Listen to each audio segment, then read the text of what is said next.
Oke, bagaimana cara membuat daftar namanya? Nah, Anda akan membuat daftar nama dengan tabel-tabel ya, dengan tabel-tabel yang sesuai nanti yang saya tunjukkan.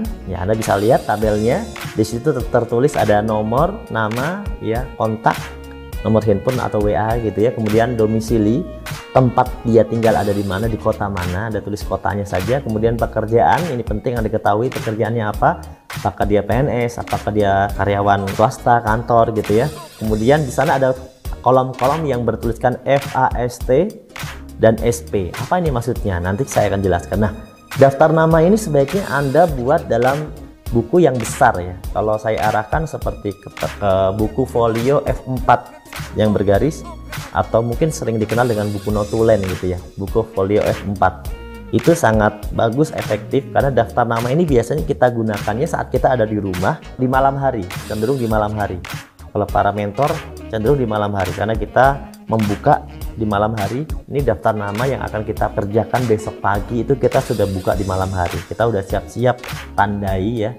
Kemudian setelah kita melakukan aktivitas di hari itu, biasanya malam harinya kita buka daftar nama itu lagi. Kita kasih checklist atau progress gitu ya. Kemudian kita bahkan bisa menambahkan nama-nama baru. Nah, maka dari itu bagusnya itu bukunya besar supaya mudah dan terlihat dengan jelas.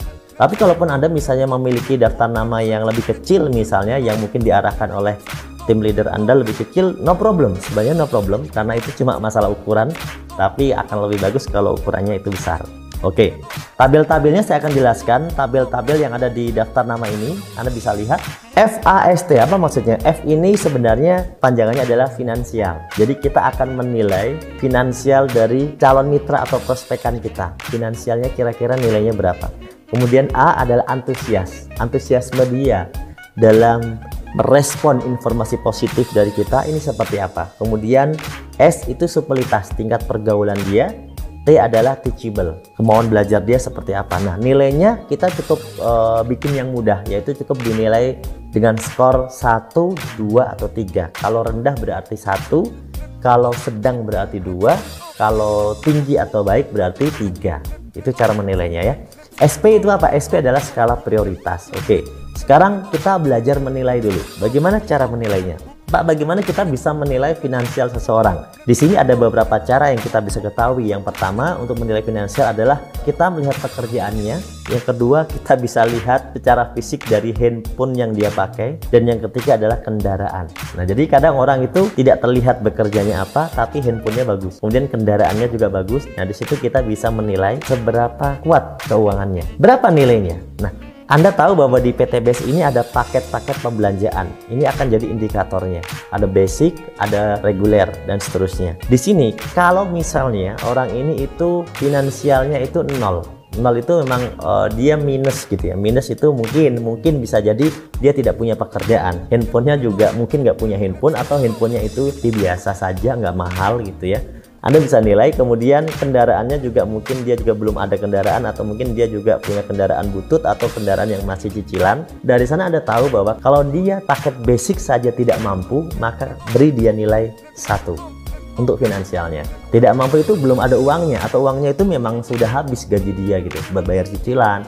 Handphone dia juga pas-pasan. Kalaupun kita bilang jual handphone dia juga nggak bisa dijual dengan senilai harga itu, mungkin ya, tidak lebih dari itu gitu ya. Sehingga kita lihat bahwa finansial dia ini kecil sekali, kita nilai dia dengan 1. Tapi kalau misalnya dia punya uang yang bisa bergabung dengan paket basic saja, itu kita bisa nilai dia dengan 2. Kemudian kalau dia bisa punya uang yang lebih banyak untuk bergabung, misalnya reguler, ya minimal reguler saja, berarti kita anggap dia itu sangat bagus finansialnya, kita nilai dia dengan 3.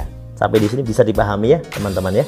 Kemudian kita nilai yang kedua adalah A, antusias, ambition atau antusias. Semangat sukses dia, respon terhadap bisnis ini seperti apa. Ketika kita memprospek seseorang, kita mulai membuat daya tarik dengan kita menceritakan. Seperti kita mau lakukan edifikasi tentang video, tentang testimoni, atau tentang cerita orang-orang yang sukses, atau tentang sebuah acara, tentang solusi sukses, solusi bebas riba, dan sebagainya. Bagaimana respon dia terhadap apa yang kita katakan? Kalau cenderung negatif, dia nilainya berarti 1. Kalau misalnya positif, tapi dia cenderung pesimis, beri dia nilai 2. Tapi kalau dia positif dan optimis, bahkan dia ngotot mau berkorban, kapan acaranya di mana, saya mau ikut deh besok gitu ya. Dia sangat antusias seperti itu, maka nilainya berarti 3. Bisa dipahami teman-teman ya. Ini adalah kita akan belajar bagaimana memahami prospek ya, memahami prospek dengan memberikan penilaian. Kemudian yang ketiga adalah S. Apa itu S? S adalah supelitas atau tingkat relasi, tingkat pergaulan. Dia supel dengan orang. Kalau dia pendiam, tertutup, penyendiri, jalan aja menunduk, susah untuk tersenyum, disapa tapi ya senyumnya dikit gitu ya, atau malah bahkan nggak senyum, kita kasih nilai 1 untuk tingkat supelitasnya. Biasanya ya cenderung dia temannya itu sangat sedikit karena kelompok tertentu aja. Kemudian kita kasih nilai 2 kalau dia memang pendiam tapi lebih terbuka. Terbuka gini, dia diam tapi kalau dia disapa itu dia masih bisa berkomunikasi dengan baik. Ketika kita ajak ngobrol, dia bisa ngobrol dengan baik. Cuma dia tidak pernah mengawali obrolan. Dia tipenya adalah orang kalau nggak diajak ngobrol mungkin nggak ngobrol. Nah ini kita bisa kasih dia nilai itu 2. Kalau nilai 3 itu yang seperti apa? Dia supel banget. Kemudian dia itu tipe orang yang suka ikut komunitas, ikut kegiatan. Kemudian pembuka obrolan. Dia itu suka nyapa duluan. Kalau ketemu orang mungkin jarak masih beberapa meter, dia sudah menyapa. Hai, halo gitu kan.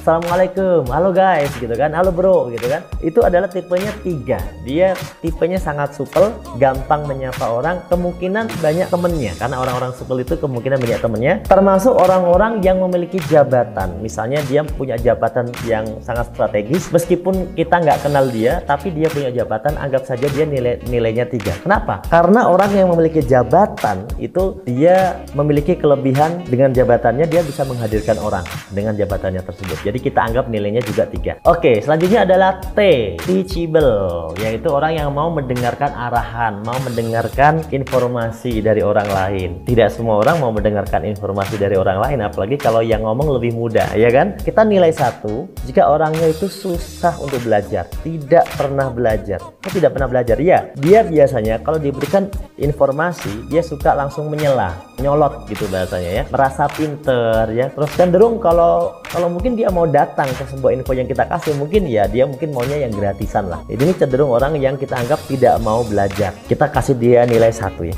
Kemudian kalau dia mau hadir ke acara, kita kasih promosi segala macam, tapi mau dia hadir, cuma harus dijemput mungkin baru hadir. Mungkin kalau diundang-undang aja dia mungkin susah juga hadirnya. Ada informasi bagus, dia bilang saya mau tahu. Tapi saat hari H itu pasti suka ada alasan, sehingga mungkin orang-orang semacam ini perlu dijemput. Nah ini kategorinya kita bisa kasih dia nilai 2. Nah orang yang kita kasih nilai 3 itu yang datang itu dengan antusias. Begitu kita kasih informasi dia antusias ya.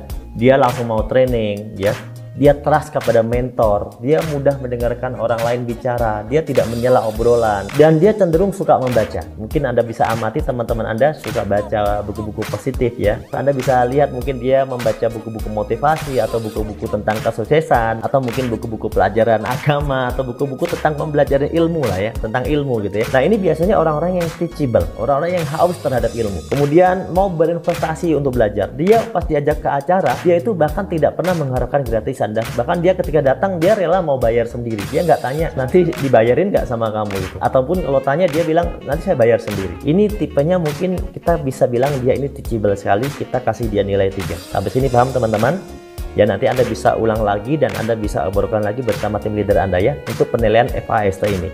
Tapi Anda harus paham benar-benar cara menilai dengan benar, karena ketika Anda menilainya salah, maka ya bisa jadi perlakuan Anda ke depannya juga akan salah. Ini penting sekali untuk membuat Anda pembelajaran Anda sebagai orang yang akan profesional di bidang ini. Oke, sekarang kita sudah memiliki contoh tabel-tabel. Di sini ada beberapa nama yang sudah ada nilainya. Anda lihat nama Ahdan di sini dia bernilai F-nya 3, A-nya 3, S-nya 3, T-nya 3, total 12. Berarti ini sangat maksimal ya. Semua nilainya 3. Ini paling bagus. Kemudian ada Budi yang nilainya F-nya 1, A-nya 2, S-nya 2, T-nya 3, totalnya 8. Ada Mas Nur ya dengan nilai 1313. Kemudian ada Agus 3311, ada Alfredo 3131, kemudian ada Dodol 1111, namanya Dodol juga ini. Dan ada Anda. Nah, Anda ini masih kosong. Silahkan jujur menilai diri Anda sendiri. Sekarang Anda F-nya berapa, antusiasmenya berapa? Kalau Anda bingung, Anda coba bayangkan saja antusiasme Anda saat ini, saat Anda diajak oleh leader Anda, mentor Anda mengikuti sebuah acara. Bagaimana respon Anda? Kira-kira Anda suka ngeles nggak? Nah, Anda coba jujur, Anda nilai sendiri dulu. Kemudian fokus pada contoh contoh di atas, itu ada yang saya kasih tanda merah. Tanda merah ini artinya prioritas yang harus kita tingkatkan nilainya. Misalnya budi, finansialnya 1. Tapi kita lihat antusiasmenya bagus kan, 2 dia. Supelitasnya juga lumayan, 2.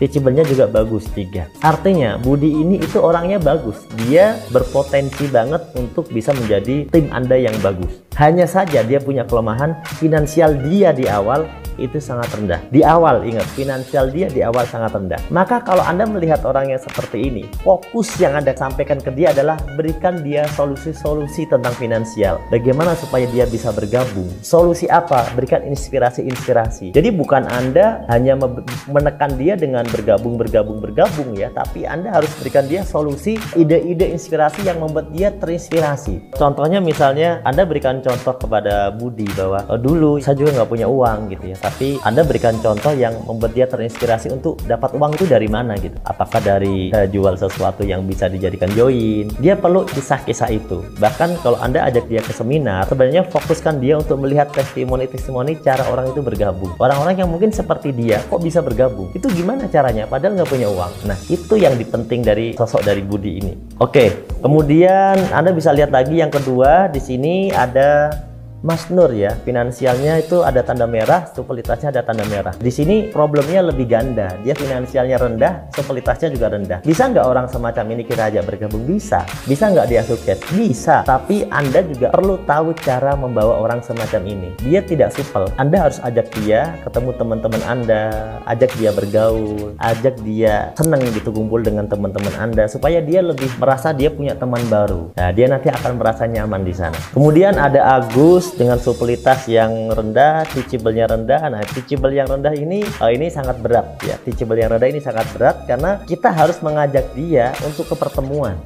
Kalau perlu diculik. Kalau dia teachable-nya rendah, kita harus motivasi dia terus untuk ikut acara, ikut belajar dan sebagainya. Harus terus. Kemudian di sini ada penilaiannya bagaimana? Kalau skala prioritas total yang sebelah kanan Anda lihat, nilai SP-nya itu lebih kecil dari nilai Anda, maka gunakanlah untuk berlatih presentasi sendiri. Nggak usah ngajak upline, nggak usah ngajak tim, sendiri aja. Karena itu lebih kecil dari diri Anda. Jadi Anda harus bisa berlatih sendiri. Kalau sama Pak, gimana? Kalau nilainya sama, skala prioritasnya, Anda sendiri lebih bagus atau Anda bersama partner, bisa jadi bersama mitra Anda atau bersama sponsor terdekat Anda juga boleh. Kemudian kalau lebih tinggi dari saya gimana skala prioritasnya? Kalau lebih tinggi tentunya lebih bagus kalau Anda bisa hadirkan bersama orang yang lebih sukses dari Anda ya, yang nilainya yang setara dengan dia. Tapi tetap saja di sini boleh nggak kalau saya sendiri? Boleh, Anda sendiri boleh, tapi Anda harus edifikasi untuk bisa ketemu dengan orang yang lebih sukses dari Anda.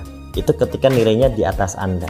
Nah, ini tentang bagaimana penanganannya. Kemudian, Pak, potensi mitra-mitra yang nilainya kecil ini berpotensi join nggak? Berpotensi sukses nggak? Berpotensi. Cuma di sini ada perbedaan saja. Kalau misalnya Anda ketemu yang FAST-nya full bagus, tentu dia kita anggap sebagai super leader karena joinnya cepat, relasinya bagus, teachable-nya juga bagus, maka ini super leader. Jangan sampai nggak closing orang semacam ini. Kemudian kunci leader itu adalah A, antusias, supelitas, teachable, bukan finansial. Finansial itu adalah untuk percepatan join. Finansial untuk percepatan join, tapi bukan menjadi duplikasi leader utama. Bukan. Finansial itu bukan masalah utama, masalah yang terakhir gitu ya, nomor yang terakhir. Nomor satunya adalah antusias. Maka di sana ditulis kalau Anda ketemu orang yang F-nya tinggi, finansial tinggi, A-nya tinggi, bisa jadi closingnya cepat karena F-nya tinggi, A-nya tinggi. Tapi kalau F-nya tinggi, A-nya rendah, S-nya doang yang tinggi, F sama S yang tinggi, maka ini bisa jadi sumber closing. Selama Anda layani dia, Anda temani dia, orang berfinansial tinggi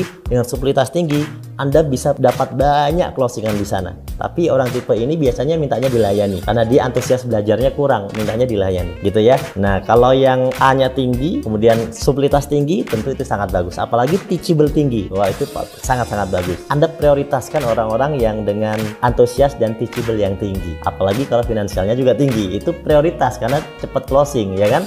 Nah, inilah teman-teman cara membaca daftar nama supaya teman-teman nanti juga bisa memahami bagaimana memainkan peran di dalam proses ini. Nah, daftar nama ini bukan hanya untuk Anda tulis begitu saja, untuk Anda bisa arahkan tentang prospekan Anda, tapi daftar nama ini adalah modal juga untuk Anda melakukan konsultasi kepada mentor-mentor Anda, supaya mentor Anda tahu bahwa Anda punya daftar nama semacam ini. Mentor Anda akan memberikan arahan yang terbaik buat Anda nantinya. Penilaian selanjutnya adalah progres. Penilaian progres ini di tabel selanjutnya nanti akan ada tabel P1, P2, P3.